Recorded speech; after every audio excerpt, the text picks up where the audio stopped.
Hi, everyone. Welcome back to One Sustainability 2022. We are now joined by Ann Rosenberg. She is the co-founder of UN SDG Ambition. Joining us this morning very early from Los Angeles. Ann's topic this morning is the UN SDG Ambition Framework for Sustainability. Ann, good morning. Let me turn it over to you. Welcome, and we appreciate and look forward to your comments. Thank you so much, and I'm so happy to be part of this very important week with the core focus on sustainability. So let me just share my screen here. Yes, so I'm actually excited that one of the first sessions that we're kicking off this amazing week on is the UN SDG Ambition Framework that I will provide a deep dive on today. And thanks for the kind introduction, Glenn. And let us just dig into it right away. So I had the opportunity to be co-founding the UN SDG Ambition, and the motivation for doing this is really that when we as companies or as governments or startups or small medium enterprises are starting our sustainability journey, we of course setting up certain ambitions to be able to transform our business to become more sustainable. So this is what the framework is as a core. But before we speak about the framework, I would like to speak a little bit about why sustainability is relevant and some of the key sustainability drivers, because there could be different reasons why you are starting your sustainability journey. And then for you who don't know who UN Global Compact is, I would like just to give a few words about this so everybody understands UN Global Compact in context of UN. And then I will speak about the UN Global Compact 10 principles that came out for some years ago. And then we go into detail with the UN Global Compact SDG Ambition Framework. With both is a methodology and it's 10 ambitions. And then we'll do a deep dive into 1.5 all around design-based emission in reduction around climate. So why sustainability? Many of you know, especially if you live in New York, that we just had recently the General Assembly going on. It was the 77th General Assembly. Additionally, earlier this year, the High Political Forum took place. And during the High Political Forum, it always happened in July. There is like an assessment from the Secretary General, Antonio, on where do the world stands, and there's no doubt about it. In the light of COVID and also the war that is happening in Europe, we are definitely seeing that we are going backwards, and there's a lot of concern, of course, around climate, but also about foods and nutrition, and just like in general, the way we are serving equally all people around the world. So that was a very good report that is great to read and to look into. We all know the IPCC report that also comes out. And again, that one is also documenting that we are definitely not moving as fast as we should. And as you might know, in less than 1 month, we are gathered again, like we're at the General Assembly at COP27 in Egypt, where there's a big focus on, of course, climate, but also resiliency, and a special focus on the continent of Africa and India. Also, if we look at the global gender gap report that also came out in July, we again see that we do have a big gap and it's not really moving forward. So those reports that I just highlighted here is some really good report just to read when they come out. They come out once a year, and it kind of gives you a status about where we are. But that doesn't mean that there's not a lot of great things happening. For sure, there's a lot of great things, but we also need to be humble about this big change that we have in front of us, and that's why we need a system and we need a framework to guide us. So during the General Assembly, we saw that there was a huge amount of head of state, more than 150 head of state came to New York. There were CEOs, there was startups, philanthropy, family offices, everybody gathered to really talk about what we can do. And as you can see here, there are stickers on the buildings in New York. And that is linked to a campaign that UN together Project Everyone launched for 1 year ago, which is called the World To-Do List. And the reason why I'm bringing it up in the session here is that I really want everybody to think about whatever you are in a big company, small company, your own company, you're an investor, whatever role you have, we all have something we can do to support the journey to become sustainable. And that is both in a private setting, but also in the work that you do, each of you. So the World To-Do List, the way you should think about it is that what is my contribution? And it is a campaign that is running until 2030 around the world. And we saw it at COP in Glasgow. We saw it in Cannes Lions earlier this year. We saw it also at the Davos earlier this year. We saw it again here in New York. And it will again go to COP in Egypt. But that is the mindset about what we can do as individuals to support in companies and governments, institutions. If we then look at the drivers, there are many reasons why companies start a journey to become sustainable or get a climate agenda. And it doesn't mean that you cannot have many drivers and you can work with many drivers, but often the driver comes that there is a new regulation where you see that you need to go in and fulfill a certain new regulations that has been provided to your industry, for example. It could be a risk management. There's no doubt about with the climate changes that we see around the world, there's a lot of resiliency and crisis around this. We saw, if we look at healthcare and health, we saw it, all the risk management around COVID. We can also look at it as from new opportunities. And I'm one of the big fans of the new opportunities because right now in the world, there's a whole new sustainable economy being built. And if you can take the opportunity to disrupt your existing business and industry, or if your startup build a new business, there's a whole new opportunity. Huge amount of new companies is being created now to fulfill the requirements that is around sustainability. And then, of course, there's new industry standards, and that is a little bit linked to the new opportunities. And I would like to talk about just one company, Pangaea, which is in the fashion industry, who literally are disrupting the whole way you design and you produce fabric. Patagonia is in the same category, and they're literally disrupting the entire fashion industry. The same thing if you look at a company called Foodful, Beyond Meat, where you see that plant-based, the way we eat is changing. So there's the whole way we produce food and we eat food is changing. So every industry, and not to forget, of course, the whole oil and gas into renewable. So that is where new industry standards are being defined. And then not to forget stakeholder interest. There's a huge push from stakeholders to go in and see that companies are getting a good climate agenda and sustainability agenda and are driving this forward. So this is some of the drivers that I just want you to think about, and not to say that you will probably work with most of the drivers when you start your journey to become sustainable. And that is, of course, linked to the strategy. So what is the strategy of the company would then need to come into the entire portfolio and programs within your company and operation. When you work with sustainability, which is also, you can say, a new perspective, we are much more, you can say, inclusive and what is happening around us. This is where we work with the 5 Ps from UN, which is about the people, the surrounding, the people that we serve, the planet that we serve, the prosperity, the peace, and the partnership. You can say when companies are building solution, creating new products, scaling it out, going to markets, this is the 5 Ps that they need to take into considerations. But let's go a little bit deeper into this, but just keep in mind the drivers when you start your journey.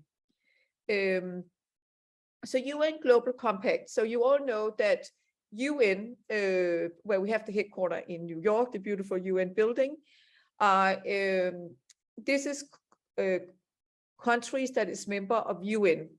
And the 17 global goals, when they came out in 2015, they came out to countries around the world. When you go behind the 17 global goals, there's a huge KPI set. And if you try to use those KPIs to the private sector, of course they can be used, but it's a little bit complicated because when they were designed for countries and cities. So the UN Global Compact is the private sector arm of UN, and they serve all the private sector, whatever you are, big company, small company, but anything that have to do with private sector, that is supported, and this is where you go to is UN Global Compact. And Sandra Oshiabu, that you see right here, she has recently been appointed as Assistant Secretary General, and she is leading the UN Global Compact. The UN Global Compact have 66 chapters around the world. So if you, for example, are in England, or you are in US, or you are in Dubai or Denmark, wherever you are in the world, then you will have a local chapter where companies are member of the local chapter, of course, also member of the global. So this is today the biggest sustainable network of any private sector in the world. So if you're not member yet, I would definitely suggest that you become member of UN Global Compact. You can go in on the UN Global Compact site, and you can see which companies are member, and you can also see what ambitions that the companies actually have signed up to. And so what we will see now is one of the frameworks, which is the SDG Ambition. But there's a number of frameworks and initiatives the UN Global Compact is running globally to help companies to be successful on their sustainability journey. If we go into the 10 principles that is supporting the 17 global goals, they came out for some years ago, and they are, you can say, I call them the living rules around any kind of business that you do. And so it's kind of good business practice. And this is here that we have the whole thing about human rights. And for example, business should support and respect the protection of international proclaimed human rights and make sure that there are no complicity in human rights abuse. And then there is a whole area around labor. And this is here, you know, for example, of course, no child labor. There should be an elimination of all form of forced and compulsory labor. So there's a number of labor rules that is available. And if you go to environments, this is really about the climate agenda. So business should support a precautionary approach to environmental challenges, undertakes initiatives to promote greater environmental responsibilities, and encourage the development and diffusion of environmental friendly technologies. And then, of course, anti-corruption. So those four areas that link into 10 principles is best practices that should be applied in any private sector. Today, there are more than 17,000 members of UN Global Compact. And if you look at the Fortune 100 companies, it is 65%. And the Fortune 500 is 55%. So most of the big companies around the world, but also small companies, are member of UN Global Compact. If we now go into the UN Global Compact SDG Ambition Framework. So the UN Global Compact SDG Ambition Framework consists of 3 areas.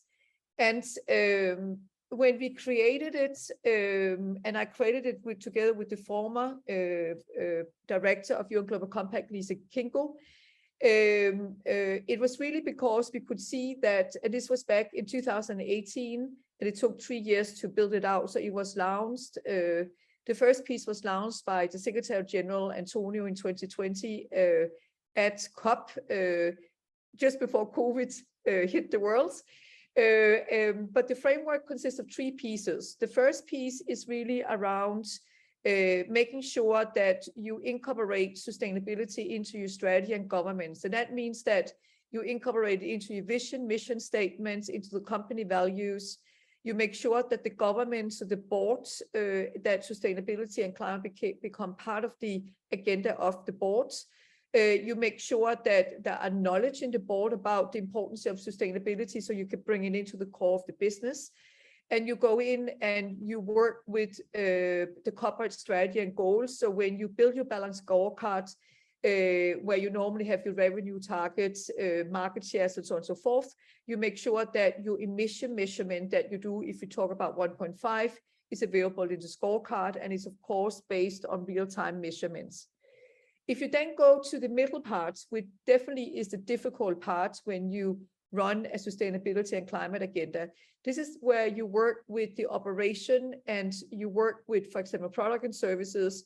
So you begin to develop innovative processes in your company to fulfill the different requirements. So for example, if we look into the oil and gas going to renewable, we talk about a whole disruption about how you build new energy resources. If you go into production of products, we look at supply chain management.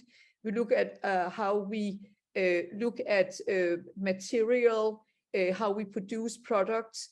And this is where we look at our procurement processes. So that's, you know, the whole production of what we do, no matter what industry we're in, we need to go through from a sustainable climate lens. Then, of course, the people management, the company, this is not a one-man show to become a sustainable company. This is something that everybody needs to walk and talk about. No matter what role you have in the company, you play a role in supporting that mission. So there's a lot of education. It can be put into the performance measurements, training, learning, and literally put it into the whole culture of the company. Then, of course, there's the corporate finance. The corporate finance is all about, if you're a company who do merger and acquisition, when you do investment on behalf of the employee into pension funds and so on, you need to look into that this is done accordingly to the sustainability and climate agenda. Then you have the light blue area, which is enhancing stakeholder engagement. And this is where you work with reporting and corporate communication. So this is all about investor and shareholder relationship. It's about how you do your storytelling about your company. And I think most of you know this today. You can see when company go out, the CEO go out and commit on behalf of the company an ambition that they want to be net zero by 2050 or 2040. You will also see how their communication from the company, both to consumers and to partners and to shareholders and investors, are changing according to this.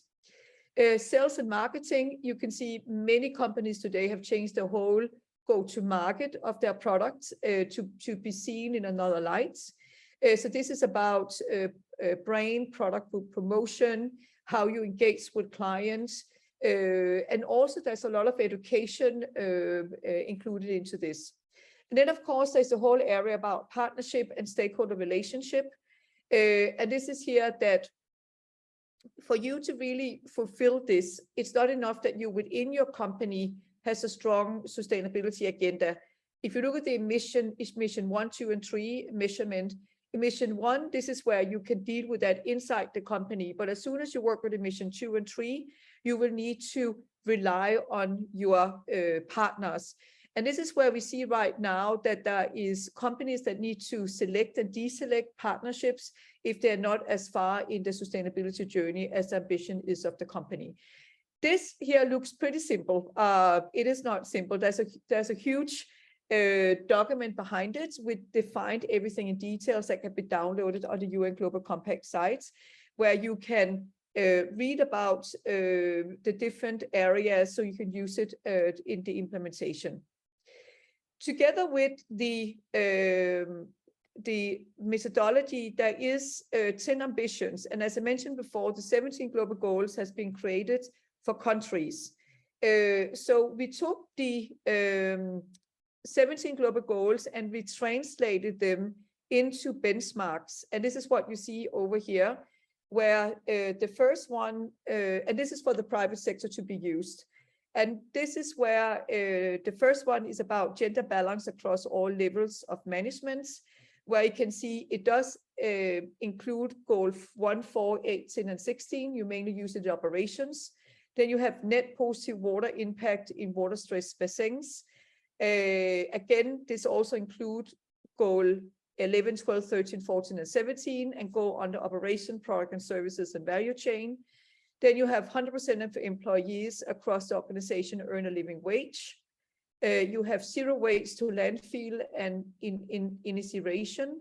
Then you have zero discharge of hazardous pollution and chemicals, 100% sustainable material input that are renewable, recyclable, or reusable. And then you have design-based emission reduction in line with 1.5 pathway. And then you have 100% resource recovery with all material and product recovered and recycled or reused at end of use. This is where we talk about cradle to cradle. And then we also have land declaration neutrality, including zero deforestation, and then zero incident of bravery. So this here is the private sectors, you can call it 17 global goals translated into 10 ambitions. And this is the ambitions that companies now for the last couple of years has been signing up to. So when you go into the UN Global Compact site that I showed you before, you can see exactly which of those ambitions companies have been signing up to, and they report back to UN Global Compact on this to show their progress.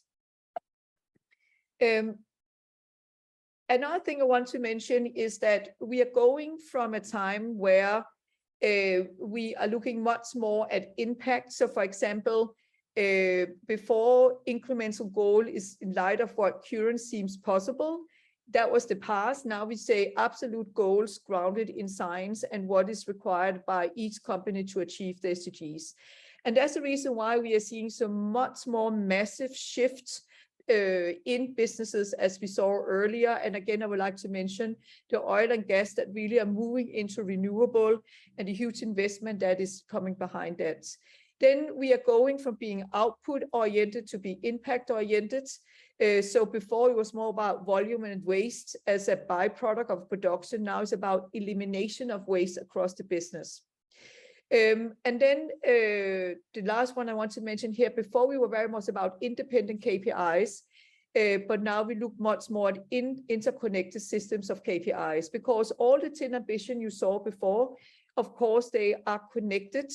So we should not isolate it, just go in and work with one KPI. Behind this, there is a huge description of design-based emissions. And tomorrow, where I will be speaking again, we are going to dig deep into those data sheets you get a glimpse on right now. And this is where we link the ambition to the processes down to the technology and speak about green technology. So this is what the session will be about tomorrow when I'm speaking. The last thing I just want to, and we will speak about the scope also. The last thing I want to mention is that the whole SDG ambition consists of these three documents. We spoke today about the SDG Ambition Scale Business Impact for Dedicated Action. And we saw the 10 ambitions that is part of the SDG Ambition Guides. Tomorrow, we will be speaking about the SDG Ambition Integration Guides, and then we'll be looking at the 10 data sheets that support the guides that I just shared with you. I will mention, I will do that tomorrow also, doing the general sampling for 2.5 weeks ago, UN Global Compact launched their third SDG Ambition Accelerator. And this is where companies who's member of UN Global Compact can go in and be part of this learning experience over mod 1, 2, and 3. And you can see Imagine the Future, Shaping the Vision, and Build the Future. And this is literally supporting companies to start their journey with the ambitions that they have selected. And there's a lot of great feedback. Thousands of companies today are using the framework, and it has become the most used framework to help companies to fulfill their sustainability agenda. So with that, Glenn, I would like to hand over to you again. Okay, thank you, Ann. Great job, great topic, great materials, great conversation. The whole concept of the 5 Ps and how you work that into your ambitions and obviously the sustainable development goals is terrific. I was especially intrigued with the partnership piece of it because, as you said, no one signs up on their own to do this. It takes a lot of hands. It takes a lot of effort as well. I was also very on your framework. Having it part of your strategy and governance obviously certainly gets you from a tone at the top standpoint, the ability then to kind of have that mindset, if you will, and goals, ambitions to go cascade all the way through the organization. So that's incredibly important as well as you go. What comes next? I mean, it's a lot of opportunities. It's a lot of chances to be in front of people. You're making tremendous progress for sure. Any short-term goals on your side from maybe from a communication standpoint, perhaps?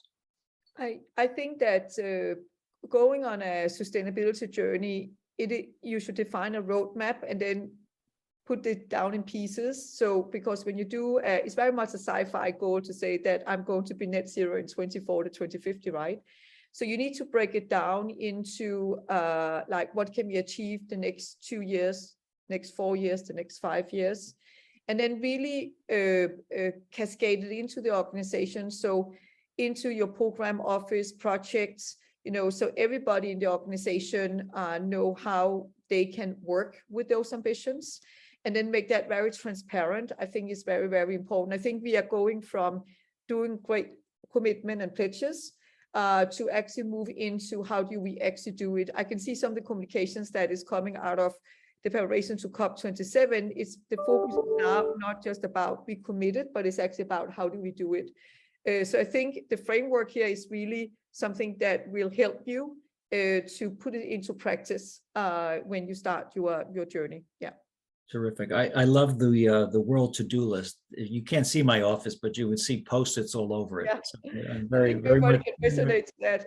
much appreciate that as well. Well, Ann, thank you for joining us this morning. We look forward to seeing you again tomorrow, later in the conference. Again, Ann Rosenberg, co-founder of UN SDG Ambition. Great talk, great topic. Thanks for your expertise. Thank you so much. Thank you.